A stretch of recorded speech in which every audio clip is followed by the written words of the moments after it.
नमस्कार दोस्तों, आइए आज संविधान के कुछ महत्वपूर्ण टॉपिक को देखते हैं। शोषण के विरुद्ध अधिकार अनुच्छेद 23 से 24। पिछले वीडियो में हमने जो मौलिक अधिकार पढ़े थे, स्वतंत्रता तक पढ़ लिए थे, और उसके बाद जो है आज शोषण के विरुद्ध अधिकार पढ़ना है, जो कि अनुच्छेद 23 से 24 में स्थित है। अनुच्छेद 23 देखते हैं। अनुच्छेद 23 कहता है कि मानव दुर्व्यवहार और बलात् श्रम का प्रतिषेध। अनुच्छेद 23 में है मानव व्यवहार और बलात् श्रम का प्रतिषेध, माने मानव को आप किसी भी तरह से तस्करी नहीं कर सकते हैं, या फिर जो है बंधुआ मजदूरी वगैरह नहीं रह सकते हैं। इस सब का जो है निषेध किया गया है। लेकिन नोट में यहाँ दिया हुआ कि ज़रूरत पड़ने पर राष्ट्रीय सेवा के लिए बात किया जा सकता है। मतलब ज़रूरत पड़ा तो भारत की सेवा के लिए आपको बात किया जा सकता है। इससे कोई बाह्य आक्रमण हुआ, युद्ध हुआ, तो सैनिक में भर्ती के लिए आपको बाध्य किया जा सकता है कि आपको जाके भर्ती होना ही है। तो ये जो है अनुच्छेद 23 के तहत हमको अधिकार दिया गया है। अनुच्छेद 24 कहता है बालकों का नियोजन का प्रतिषेध। मतलब अनुच्छेद 24 कहता है कि किसी भी प्रकार से आप बालक को 14 वर्ष से कम आयु वाले बालक को किसी भी काम पर नहीं लगा सकते हैं। फैक्ट्रियों या कारखानों में काम नहीं करवा सकते हैं, या किसी भी जोखिम भरा काम 14 वर्ष से कम उम्र के बच्चों को आप काम पे नहीं लगा सकते हैं। ये जो है प्रतिषेध करता है अनुच्छेद 24। अगला देखते हैं धार्मिक स्वतंत्रता का अधिकार। धार्मिक स्वतंत्रता का अधिकार अनुच्छेद 25 से 28 तक है। ये बहुत ही इम्पोर्टेंट है, प्रतियोगी परीक्षाओं में सब हमेशा पूछता है। हाल ही में बीपीएससी के एग्जाम हुआ था, उसमें ये क्वेश्चन पूछा था, धार्मिक कार्यों के प्रबंधन की स्वतंत्रता। धार्मिक कार्यों के प्रबंधन की स्वतंत्रता अनुच्छेद किसके तहत किया जाता है? तो यहाँ पे धार्मिक अनुच्छेद 25 जो है अंतःकरण की और धर्म के अबाध रूप से मानने, आचरण और प्रचार करने की स्वतंत्रता।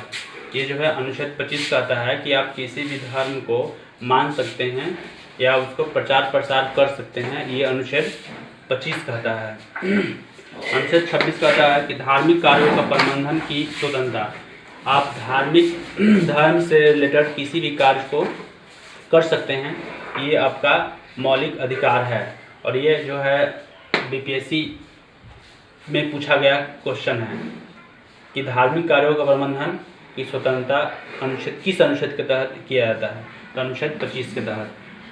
नेक्स्ट है अनुच्छेद 27। अनुच्छेद 27 कहता है कि धर्म अथवा धार्मिक कार्यों पर कर न देने की स्वतंत्रता। मतलब जो धर्म से रिलेटेड अगर कोई काम, धर्म से संबंधित कोई कार्य करते हैं, तो आपको राज्य सरकार या केंद्र सरकार को किसी भी तरह का कर नहीं लेने का जो है लेने के लिए बात नहीं कर सकता है। ये आपका मौलिक अधिकार है। नेक्स्ट है, अब है संस्कृति और शिक्षा संबंधी अधिकार। संस्कृति और शिक्षा संबंधी अधिकार अनुच्छेद 29 से 30 तक है।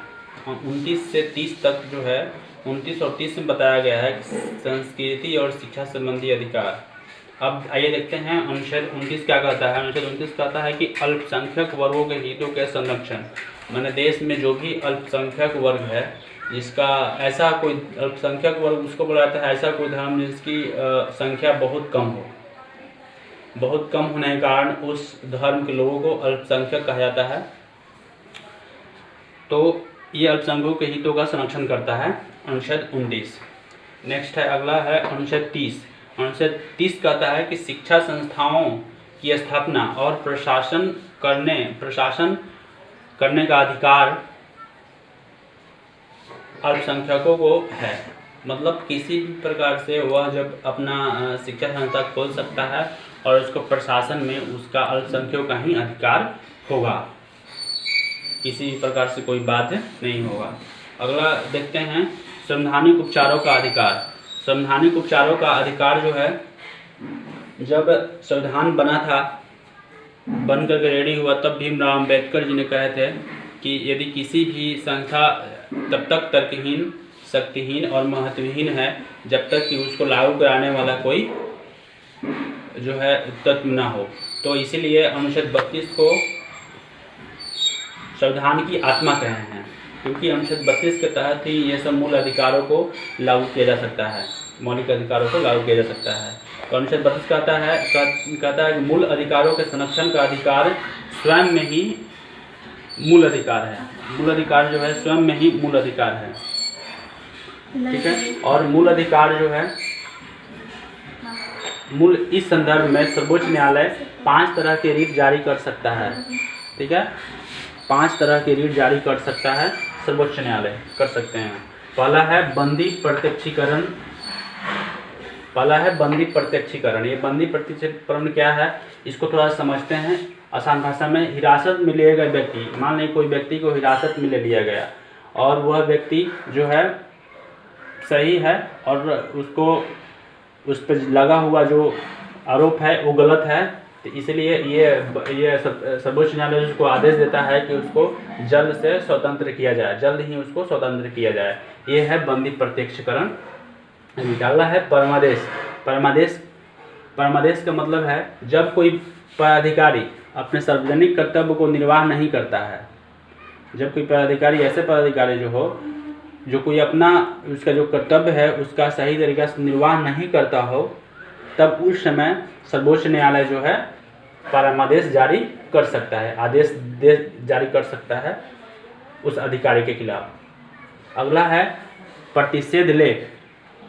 प्रतिषेध लेख पर के बारे में थोड़ा समझते हैं। यह आज्ञा पत्र है, यह जो है आज्ञा पत्र है।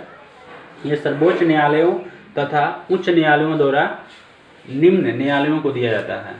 मतलब सर्वोच्च न्यायालय और उच्च न्यायालय ये दोनों जो है निम्न न्यायालयों को देता है, नीचे के न्यायालयों को देता है और बोलता है कि आपको जो है ये मामला अगर आपसे नहीं होता है तो आप आगे की तरफ भेजें और ये जो है आगे करें। ये उच्चतम न्यायालय और उच्च न्यायालय द्वारा दिया जाता है निम्न न्यायालयों को। अगला है उत्प्रेषण। उत्प्रेषण कहता है अधीनस्थ न्यायालयों का आदेश दिया जाता है और लंबित मामलों को वरिष्ठ न्यायालयों में भेजा जाता है। मतलब अधीनस्थ उत्प्रेषण जो कहता है कि अधीनस्थ न्यायालयों का आदेश जो है अगर आपके पास नहीं हो रहा है तो आगे की तरफ वरिष्ठ न्यायालयों के पास भेज दें ताकि उस मामला का जल्दी से निपटारा हो सके। अगला है अधिकार परीक्षालेख। अधिकार परीक्षालेख, यह अधिकार परीक्षालेख क्या है इसके बारे में समझते हैं। ऐसे अधिकारी के रूप में कार्य करता है जो उसके अधिकार क्षेत्र से बाहर हो। कोई ऐसा भी अधिकारी होता है जिसका अधिकार नहीं होता है फिर भी वो काम करता है, तो ऐसे अधिकारी को जो है सर्वोच्च न्यायालय अधिकार परीक्षा के लेख के तहत उससे पूछ सकता है कि आप ये काम क्यों कर रहे हैं जो कि आपका ये अधिकार क्षेत्र में नहीं है। धन्यवाद।